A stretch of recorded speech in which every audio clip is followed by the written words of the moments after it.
now I have comprehensive, up-to-date information to write a full, detailed, continuous narration script. Let me craft it. There is a moment in every high-stakes standoff when words stop being mere rhetoric and start carrying the weight of consequences. That moment arrived when the President of the United States stood before cameras and delivered a warning that reverberated across every diplomatic corridor, military command center, and anxious household from Washington to Tehran.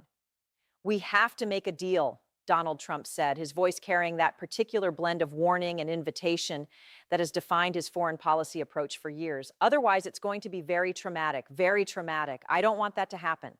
He paused, then repeated the word as if to make absolutely certain the world understood. "Very traumatic for Iran." Those words landed like stones dropped into still water, sending ripples outward in every direction. Because the man delivering that warning was not issuing idle threats. Just months before, he had already shown the world what he was capable of. And now, here we are again, I'm sitting at one of the most dangerous and consequential diplomatic crossroads of the 21st century. This is the story of how we got here, what is at stake, and why the next few weeks may determine the future of nuclear proliferation, Middle Eastern security, and the fragile peace that currently exists between two nations that have been adversaries for nearly 5 decades. To understand where we are today, you have to go back to the beginning, and not just to the beginning of Trump's second term, but to the very origins of the crisis that has made this confrontation feel both inevitable and terrifying. Iran's nuclear ambitions are not new. They stretch back decades, winding through years of secret enrichment programs, international inspections, sanctions regimes, and painstaking diplomatic negotiations. The world has known for a long time that Iran was walking a razor's edge between civilian nuclear energy and weapons-grade capability. The question was always when that edge would be crossed and who would stop it.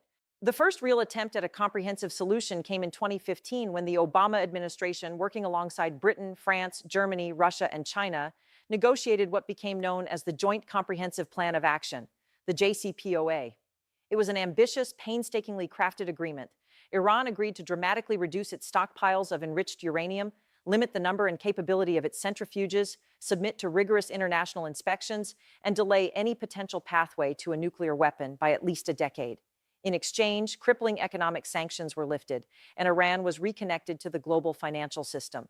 For a brief moment, it seemed like diplomacy had triumphed over decades of hostility and mistrust. But the architecture of that deal had cracks. Critics pointed out that it had expiration dates, sunset clauses that would eventually allow Iran to resume enrichment activities. The agreement said nothing about Iran's ballistic missile program, which was capable of delivering a nuclear warhead anywhere in the Middle East and potentially beyond. And crucially, it did nothing to address Iran's support for proxy militias and armed groups throughout the region, from Hezbollah in Lebanon to the Houthis in Yemen to various armed factions in Iraq and Syria. These were the so-called destabilizing behaviors that America's regional allies, particularly Israel and Saudi Arabia, found deeply threatening. Donald Trump had been vocal about his contempt for the JCPOA long before he entered the White House. He called it one of the worst deals ever negotiated. He described it as a financial lifeline for a regime he considered a state sponsor of terrorism. And in May 2018, during his first term as president, he made good on his most dramatic campaign promise and pulled the United States out of the agreement unilaterally. He reimposed maximum pressure sanctions, some of the most comprehensive economic penalties ever placed on a sovereign nation. Iran's oil exports collapsed, its currency plummeted, inflation soared. The suffering of ordinary Iranians became acute and visible. But here's the painful paradox that haunted every subsequent negotiation. When Trump pulled out of the JCPOA, Iran responded by gradually abandoning its own commitments under the agreement. If the United States was not going to live up to its side of the bargain, Iran signaled, then why should it live up to its own? Centrifuge numbers increased, enrichment levels climbed, the stockpile of uranium enriched to 60% purity, just below the 90% threshold considered weapons grade, began to grow at alarming speed. The diplomatic architecture that had been so painstakingly constructed in 2015 began to crumble piece by piece, while the world watched and worried.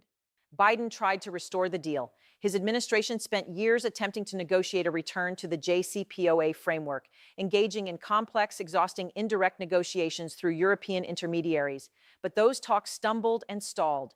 The Hamas attacks on Israel on October 7, 2023, and the subsequent war in Gaza completely reshaped the regional landscape, further complicating any diplomatic progress. Iran-backed groups became more active, more aggressive. The window for a restored JCPOA appeared to be closing permanently. Then Trump returned to the White House for a second time in January 2025, and he came back with a strategy that was at once simple and extremely high risk: maximum pressure, diplomatic outreach, and the credible threat of overwhelming military force. From the very beginning of his second term, Trump made Iran a priority. He reimposed and tightened sanctions. He sent a personal letter to Supreme Leader Ali Khamenei, opening a direct line of communication that had not existed in years, and he set a clock. A 60-day diplomatic countdown that announced to the world and to Tehran that time was not unlimited.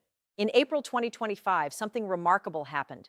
For the first time under the Trump administration, American and Iranian negotiators sat in the same diplomatic space, talking initially indirectly through Omani mediators in the ancient Gulf capital of Muscat. The talks were described by both sides as constructive.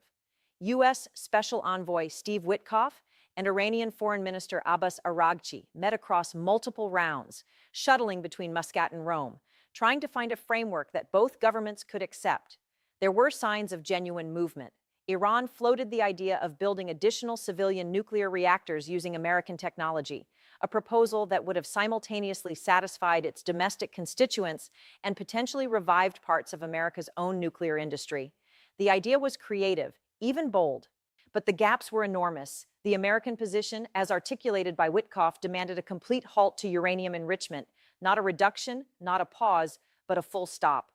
Iran viewed its right to enrich uranium on its own soil as a matter of national sovereignty and pride, a red line that its leadership had publicly declared non-negotiable for years. Khamenei's advisor called Trump's demands a fantasy. Meanwhile, Israel, watching these negotiations with deep suspicion and barely concealed alarm, began pushing hard for any deal to also include restrictions on Iran's ballistic missile program and its network of proxy groups. Iran had not publicly shown any willingness to discuss either of those issues. And then, on May 31st, 2025, the International Atomic Energy Agency dropped a report that sent shockwaves through every foreign ministry on the planet. Iran had sharply increased its stockpile of uranium enriched to 60% purity. The total now exceeded 408 kilograms, enough, if further enriched to weapons grade, to build multiple nuclear devices. The IAEA warned in stark, unambiguous terms that Iran was approaching the nuclear threshold faster than previously assessed. This was not a distant hypothetical. This was a ticking clock. On June 12, 2025, the IAEA took the extraordinary step of formally censuring Iran, declaring it in breach of its non-proliferation obligations for the first time since 2005. Iran's response was defiant and alarming in equal measure. Its foreign ministry and Atomic Energy Organization jointly announced that the country had constructed a new secret uranium enrichment facility at an undisclosed location. The message was unmistakable. Iran was not backing down. It was doubling down. The following day, June 13th, the entire Middle Eastern powder keg ignited. Israel launched massive coordinated strikes against Iran, targeting military command structures, air defense systems, and critically, nuclear scientists. Senior Iranian military leaders were killed. Nuclear experts who had devoted their careers to Iran's enrichment program perished in explosions they never saw coming. The strikes were devastating in scope and precision, representing the most aggressive Israeli military action against Iran in history. And in response, Iran suspended nuclear negotiations indefinitely. The diplomatic track collapsed. What followed were 12 days that the world will be studying and debating for decades. American forces in the region surged to high alert. 40,000 U.S. troops stationed across the Middle East in Qatar, Bahrain, Iraq, and Syria prepared for potential Iranian retaliation. Trump, speaking at the G7 summit in Canada, told reporters that Iran was not winning this war and urged Tehran to talk before it's too late. Behind the scenes, Iran was frantically reaching out through Gulf state intermediaries, Qatar, Saudi Arabia, Oman, begging for a ceasefire and a return to the negotiating table. The pressure on Tehran was immense and intensifying by the hour. And then came the night of June 21st into June 22nd, 2025, a night that will be remembered as a turning point in modern history. At midnight, 7 B-2 Spirit stealth bombers lifted off from Whiteman Air Force Base in Missouri, the most secretive, most technologically advanced heavy bombers on Earth. They flew east, crossing the Atlantic in darkness, refueling silently in midair 3 times over the ocean. Simultaneously, 2 additional B-2 bombers flew west, heading toward Guam, serving as decoys, creating the impression that any strike package might be approaching from the Pacific. The operational deception was meticulous and sophisticated. As the real strike package crossed the Middle East, U.S. F-22 Raptor and F-35 stealth fighters surged ahead at high altitude and high speed, sweeping the airspace, carrying AGM-88 missiles designed to destroy radar systems and surface-to-air missile sites. They were clearing a corridor, a safe lane through Iran's air defenses, for what was coming behind them. At approximately 5 in the afternoon Eastern Time, just as the bombers approached Iranian airspace, a U.S.-guided missile submarine launched more than 24 Tomahawk cruise missiles from beneath the surface of the sea, targeting the nuclear complex at Isfahan. The missiles streaked in low and fast, striking surface infrastructure before any alarm could be properly raised. Then the B-2s entered Iranian airspace. Iran's fighters did not fly. Iran's surface-to-air missile systems, designed to track and destroy exactly these kinds of targets, apparently did not detect the approaching aircraft at all. The stealth was complete. The deception had worked. At approximately 6:40 in the evening Eastern Time, 2:10 in the morning Iran time, the lead B-2 dropped the first of what would become 14 GBU-57 massive ordnance penetrators. Each one of these bombs weighs 30,000 pounds. They are the largest conventional explosive devices in the American military arsenal, specifically engineered over more than a decade of research and development to do exactly one thing: destroy deeply buried, hardened underground facilities that no other weapon in the world can reach. Fordow was the first target.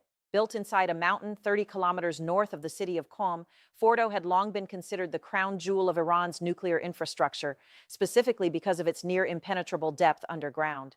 Iranian engineers had placed it there precisely because they believed it was safe from aerial attack. They were wrong.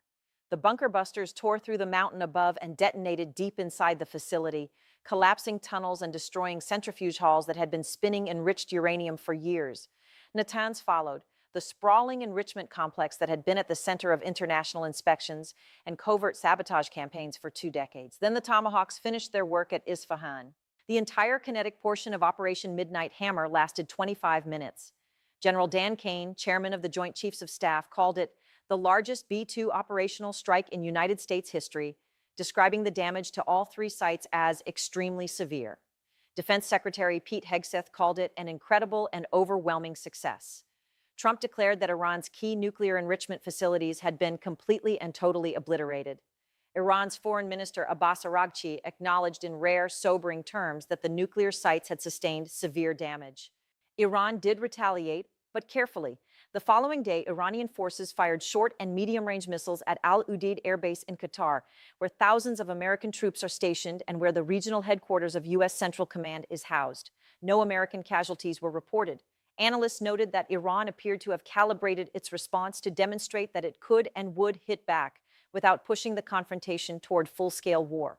Just 48 hours later, on June 24th, Trump declared a ceasefire between Iran and Israel. The 12-day war was over. The bombs had stopped falling. But the crisis was not over. It had merely entered a new and extraordinarily delicate phase. The ceasefire held, but the underlying issues that had driven the conflict remained entirely unresolved. Iran's nuclear program had been set back. A July 2025 Pentagon assessment estimated the damage had pushed Iran's nuclear timeline back roughly 2 years, but it had not been destroyed permanently. Iran still possessed nuclear knowledge, nuclear expertise, and the institutional determination of a regime that has spent 4 decades defining itself in opposition to American and Israeli pressure.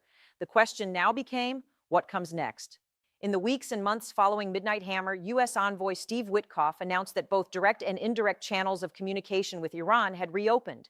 The American position was now even more explicit and demanding than before. Iran must halt all uranium enrichment, not limit it, not restrict it to low levels, but stop it entirely. Iran's position remained that enrichment was a sovereign right it would not surrender. But the brutal reality of what American bombers had just done to their most protected facilities gave Iranian negotiators something they had never quite had to confront before: the visceral, undeniable evidence that American military capability could reach places they thought were unreachable. And that is precisely the context in which Donald Trump's most recent warnings must be understood. When he stands before cameras and says, it's going to be very traumatic if Iran does not make a deal, he is not speaking in the abstract language of diplomatic posturing. He is speaking the language of a man who has already pulled the trigger once, who has seen what American military power can do, and who is clearly prepared to order it again. In January 2026, Trump escalated the pressure further, announcing on Truth Social that a massive armada was heading toward Iran's waters and warning that the next attack will be far worse than Operation Midnight Hammer. He gave Iran a timeline of roughly a month to reach a deal or face the consequences.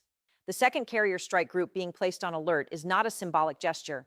Aircraft carriers are the most powerful conventional military assets on the planet. Each one carries dozens of combat aircraft capable of delivering precision munitions across hundreds of miles. Two carrier groups operating in concert in the waters near Iran would represent an overwhelming concentration of American firepower. Firepower that, as Midnight Hammer demonstrated, the Iranian military appeared powerless to stop or even detect until it was already raining down on their most protected facilities. Former defense officials who have spoken to the press offer a nuanced and troubling picture. Several believe that Trump is genuinely committed to a deal and that the military escalation is designed primarily as leverage, a way of convincing Iran's leadership that the cost of continued defiance is too high to contemplate. One former official put it plainly: what he's trying to do is put continued pressure on Iran during negotiations, but others are not dismissive of the possibility of another strike. Another former official said bluntly, "I don't think it's a bluff."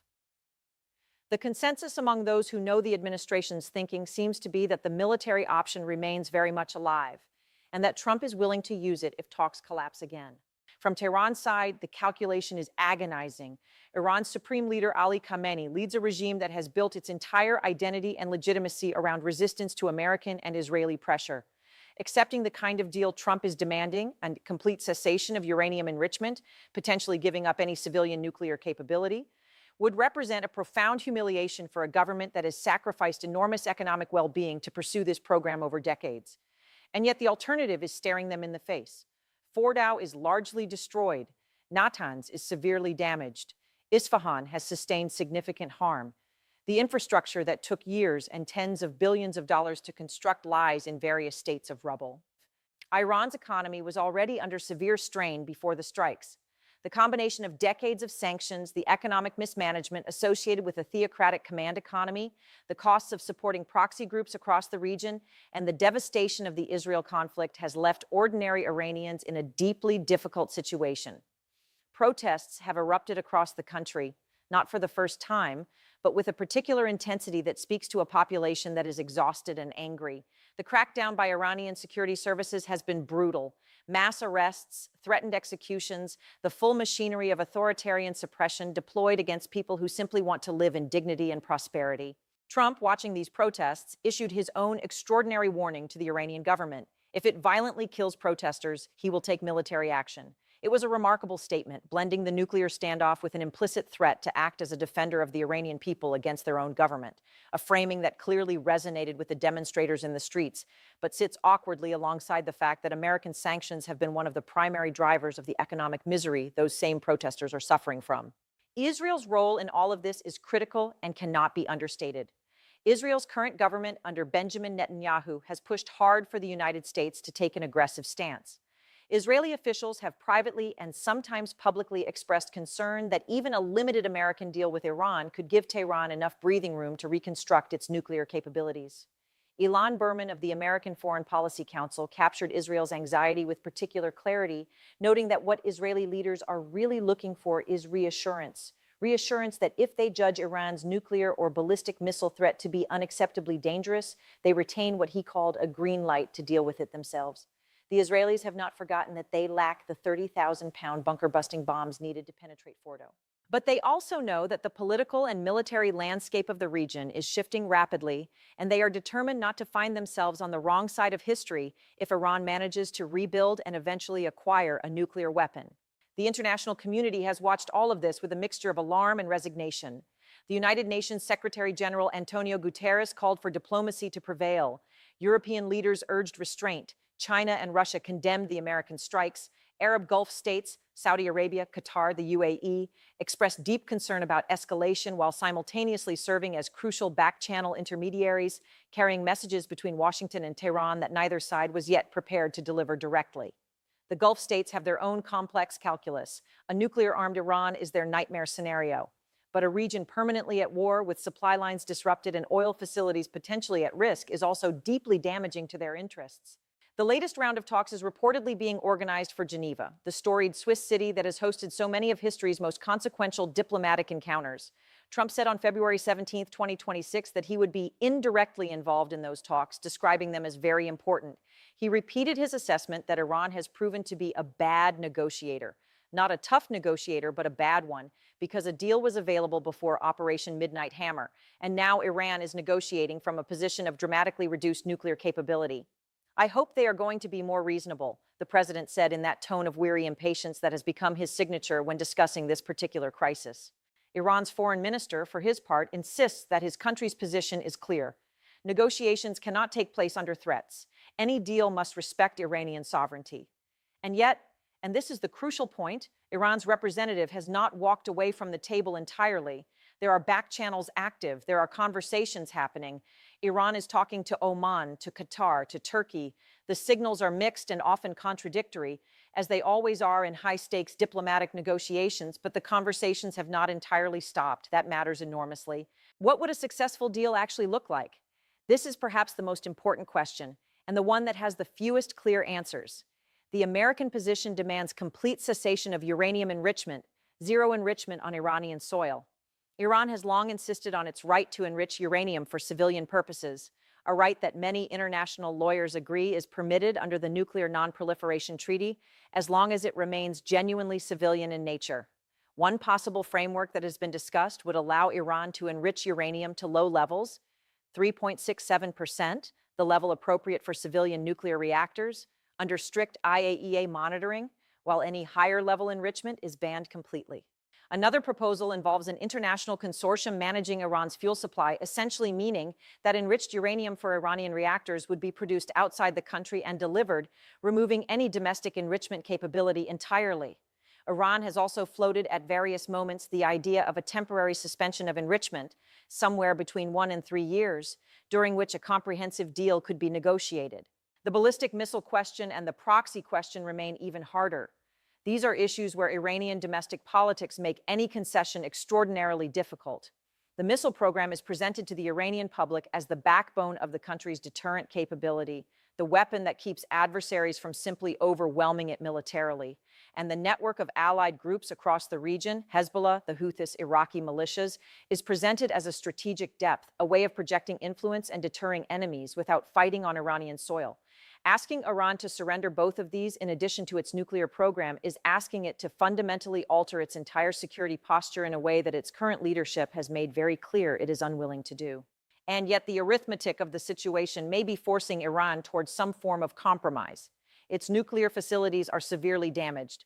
Its military lost some of its most experienced leaders in the Israeli strikes. Its economy is in crisis. Its population is increasingly restive. The proxy network, Hezbollah, the Houthis, various Iraqi factions, has suffered significant setbacks of its own over the past several years. The axis of resistance that Iran spent decades building has been battered. The regime's capacity for external adventurism is diminished. Whether that translates into genuine willingness to compromise at the negotiating table, or whether it translates into defiant retrenchment and an accelerated effort to rebuild, that is the question on which the future hinges. One of the most significant analytical debates among experts right now concerns whether Operation Midnight Hammer actually increased or decreased the likelihood of Iran eventually acquiring a nuclear weapon. On one side of this debate are those who argue that the strikes bought critical time, 2 years at minimum, possibly more, during which a comprehensive agreement can be reached and verified. On the other side are those who point out that the strikes may have made Iranian hardliners more determined than ever to acquire a nuclear weapon as the ultimate guarantor of regime survival. After all, the unspoken lesson of the past 2 decades of American foreign policy is that countries with nuclear weapons are not invaded. Libya gave up its weapons program and its leader ended up killed by a mob. Iraq was invaded and devastated. North Korea, which acquired nuclear weapons, has not been attacked. Iran's hardliners look at this history and draw what they consider an obvious conclusion.